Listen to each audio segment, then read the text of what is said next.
11వ శతాబ్దపు అతి పురాతనమైన గుడి.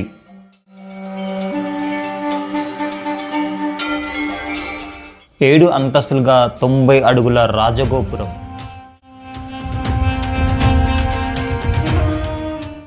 హనుమంతుడు లేని కోదండరాముడి గుడి.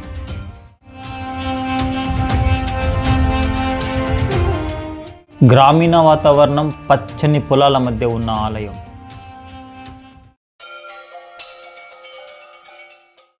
పదకొండవ శతాబ్దంలో చాళుక్యులు నిర్మించిన గుడి.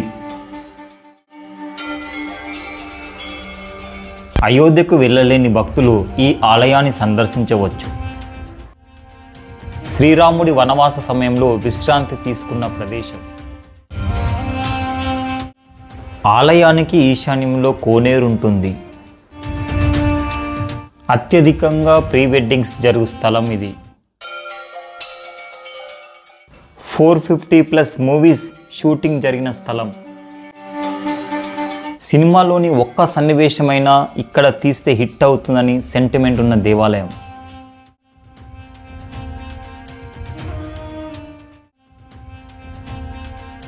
అమ్మపల్లి టెంపుల్ హైదరాబాద్కి సమీపంలో ఉన్న శంషాబాద్కి 6 కిలోమీటర్ల దూరంలో ఈ ఆలయం ఉంటుంది. ఈ మెయిన్ గేట్ నుంచి ఆలయానికి 200 మీటర్ డిస్టెన్స్ ఉంటుంది. మెయిన్ గేట్లోకి ఎంటర్ అవ్వగానే ఎటు చూసినా ఖాళీ ప్లేస్ ఉంటుంది. ఇక్కడ వెహికల్స్ పార్కింగ్ అయితే ఎలాంటి ప్రాబ్లం ఉండదు. 11వ శతాబ్దపు పురాతనమైన టెంపుల్ కావున ఆలయ పునర్నిర్మాణం చేపట్టారు. ఈ ఆలయ పునర్నిర్మాణ దాతలు నీరటి తన్వీరాజ్ ముదిరాజ్ గారు. టెంపుల్కి రైట్ సైడ్లో కార్ పార్కింగ్ చేసుకోవచ్చు. ఇక్కడ మనకు ముందు కనిపిస్తుందే శ్రీ సీతారామచంద్ర స్వామి కళ్యాణ మండపం. ఈ కళ్యాణ మండపంలోనే అన్నదాన ప్రసాదం కూడా జరుగుతుంది. టెంపుల్కి లెఫ్ట్ సైడ్ నుంచి వ్యూ అయితే ఇలా ఉంటుంది.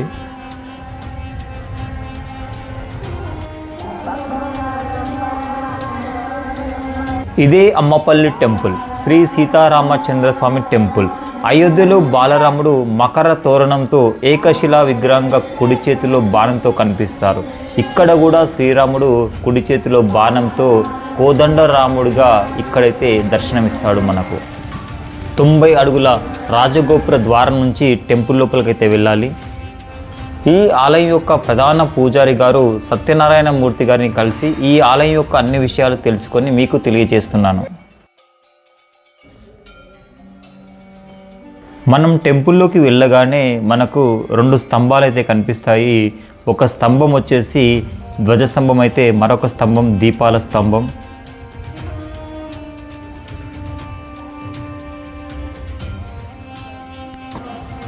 ఈ ధ్వజస్తంభంలో హనుమంతుడు, గురుత్మంతుడి విగ్రహాలు అయితే మనం చూడవచ్చు. ఈ విధంగా ఉన్నాయి చూడండి.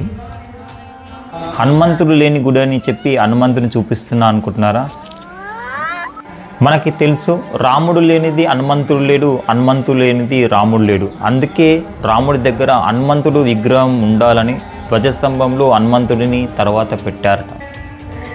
గర్భగుడి యొక్క గోపురం చూస్తేనే అర్థమవుతుంది ఎంత పురాతనమైన ఆలయము. ఈ టెంపుల్ని దర్శించుకున్న ప్రతి భక్తుడు ఒక మంచి టెంపుల్ని దర్శించుకున్నామనే ఫీలింగ్తో ఇక్కడి నుంచి అయితే వెళ్తారు.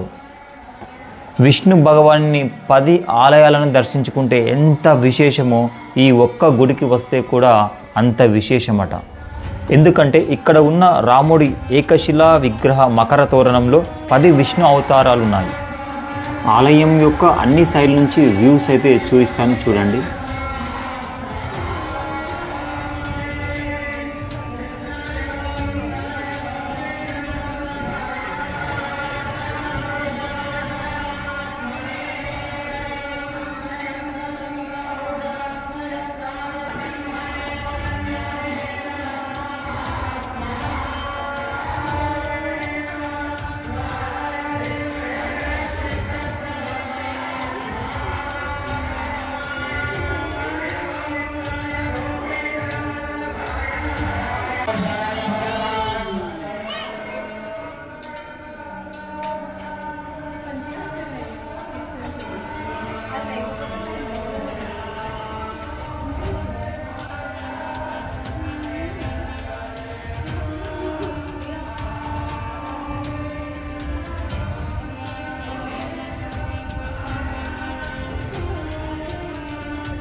ఈ గర్భగుడిలో శ్రీరాముడు, సీతమ్మ, లక్ష్మణుడు ముగ్గురికి సంబంధించిన మకర తోరణంతో ఉన్న ఏకశిలా విగ్రహాలు కనిపిస్తాయి.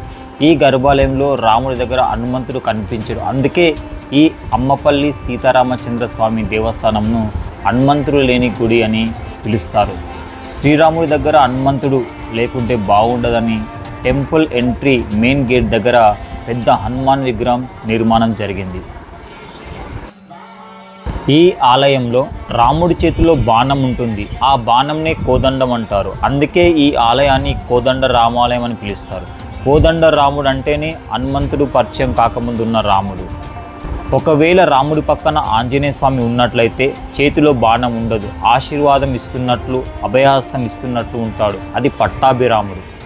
ఈ పట్టాభిరాముడిని ఎక్కడంటే అక్కడ ప్రతిష్ఠ చేసుకోవచ్చు, కానీ కోదండ రాముడిని ప్రతిష్ఠ చేయలేం. ఎందుకంటే రాముడు 14 సంవత్సరాలు అరణ్యవాసం చేసినప్పుడు ఎక్కడైతే విశ్రాంతి తీసుకున్నాడో అక్కడ మాత్రమే ఈ కోదండ రాముడి ప్రతిష్ఠ చేస్తారు.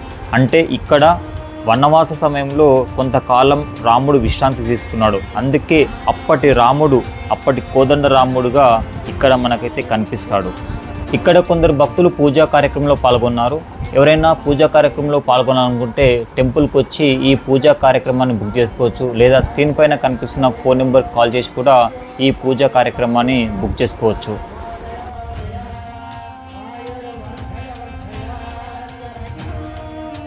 ఈ ఆలయంలో ప్రతి ఆదివారము మధ్యాహ్నం 1 గంటలకు అన్నదానం అయితే జరుగుతుంది.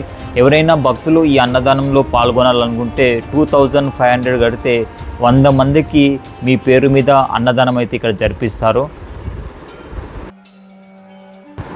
ఈ ఆలయంలో జరుగు ఆర్జిత సేవలు వాటి రుసుము స్క్రీన్ పైన చూడవచ్చు. చాలామంది భక్తులకి సీతారామ కళ్యాణంలో పాల్గొనాలని ఉంటుంది, అంటే సంవత్సరానికి ఒకరోజు. కానీ భక్తులు అందరూ పాల్గొనలేరు కాబట్టి ఇక్కడ రాముడి నక్షత్రమైన పునర్వసు నక్షత్రం రోజున మాస కళ్యాణం జరుగుతుంది. అంటే సంవత్సరానికి 12 సార్లు జరుగుతుంది. ఎవరైనా భక్తులకు ఇష్టం ఉంటే 2500 కట్టి ఈ కళ్యాణంలో పాల్గొనవచ్చు. ఇక ఆలయంకి ఈశాన్యంలో కోనేరు ఉంటుంది. ఈ కోనేరు ఎప్పుడు ఫోటోషూట్స్, ప్రీ వెడ్డింగ్ షూట్స్తో బిజీగా ఉంటుంది.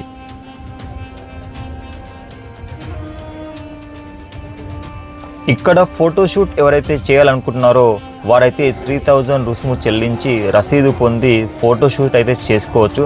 దీనికి సంబంధించిన గైడ్లైన్స్ ఇక్కడ మనం చూడొచ్చు.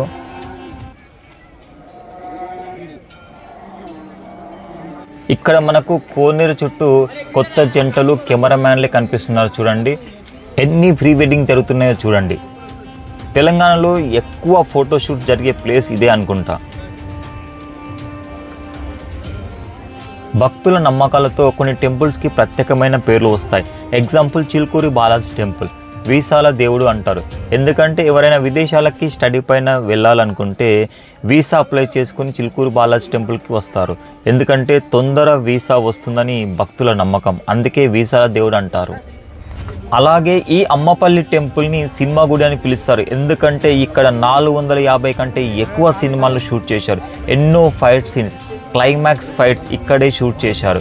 మూవీస్లో టెంపుల్కి సంబంధించిన సన్నివేశం వస్తే ఎక్కువగా ఈ టెంపులే మనకు కనిపిస్తుంది. సినిమా డైరెక్టర్స్, ప్రొడ్యూసర్స్కి ఒక సెంటిమెంట్, ఒక నమ్మకంగా ఈ టెంపుల్ మారింది. సినిమాలోని ఒక్క సన్నివేశమైనా తీస్తే మూవీ హిట్ అవుతుందని వారి నమ్మకం. అందుకే ఈ టెంపుల్లో మూవీలోని ఒక్క షాట్ అయినా ఇక్కడ తీయాలని సినిమా వాళ్ళు అనుకుంటారు. సీనియర్ ఎన్టీఆర్ నుంచి ఇప్పటి వరకు ఉన్న మన తెలుగు సినిమా హీరోస్ అందరి మూవీస్ ఇక్కడ షూట్ చేయడం జరిగింది. ఒక సినిమా షూట్లో నాటు బాంబు పేలి టెంపుల్ యొక్క ప్రహరీ కూడా ధ్వంసమైంది.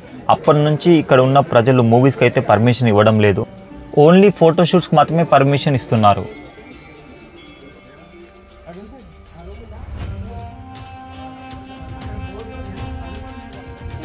కోనేరు నుంచి టెంపుల్ వ్యూ అయితే ఇలా కనిపిస్తుంది. చూడండి టెంపుల్ ముందున్న గాలి గోపురం.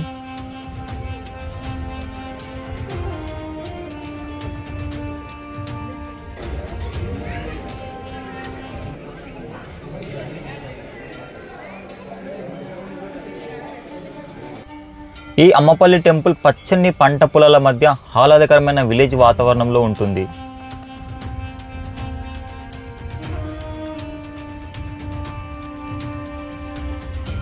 ఇదంతా మనకు కనిపిస్తున్న ఈ మండపం టెంపుల్ ఫ్రంట్ వ్యూలో ఉంటుంది. ఇక్కడ ఎక్కువ సినిమా మూవీస్ అయితే ఇక్కడ షూట్ చేస్తారు. క్లైమాక్స్, ఫైటింగ్స్ అన్నీ కూడా ఇక్కడే షూట్ చేస్తారు. ఆలయానికి కుడివైపున కళ్యాణ మండపం ఉంటుంది. ఈ కళ్యాణ మండపంలోనే అన్నదాన ప్రసాదం జరుగుతుంది. ఈరోజు ఎవరైతే పూజా కార్యక్రమంలో పాల్గొన్నారో ఆ భక్తులు ఇక్కడైతే అన్నదానం అయితే ప్రొవైడ్ చేశారు. భోజనం అయితే చాలా బాగుంది. చాలా వెరైటీస్ అయితే వాళ్ళు అందించారు.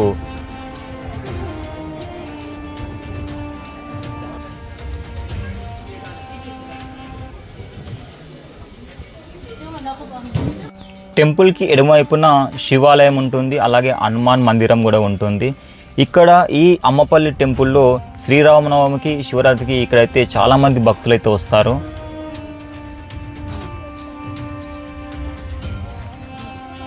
ఇదే శివాలయం. స్వామివారిని దర్శించుకుందాం.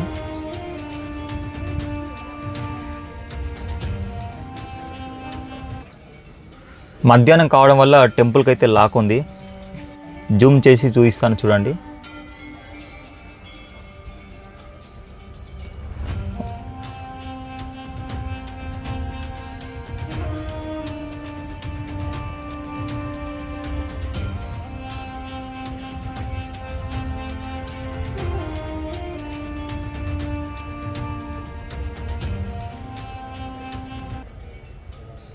ఈ శివాలయం ముందే హనుమాన్ మందిరం ఉంటుంది.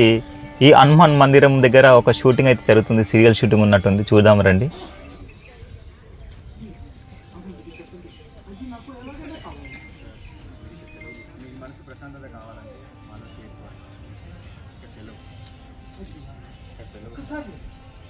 చూశారు కదా, ఈ అమ్మపల్లి టెంపుల్లో ఎప్పుడు ఫోటోషూట్స్తో, కెమెరామ్యాన్స్తో బిజీగా ఉంటుంది.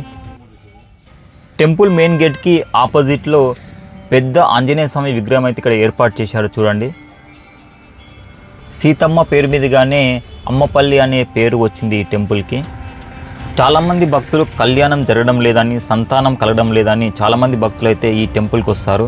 సీతమ్మ వారు ఈ కోరికలను నెరవేర్చారని భక్తుల నమ్మకం. ఖచ్చితంగా చూడాల్సిన టెంపుల్. ఈ టెంపుల్కి వచ్చాక ఒక మంచి టెంపుల్కి వచ్చామనే ఫీల్ అవుతారు. సీతారాముల అనుగ్రహం పొందుతారు. Thank you for watching.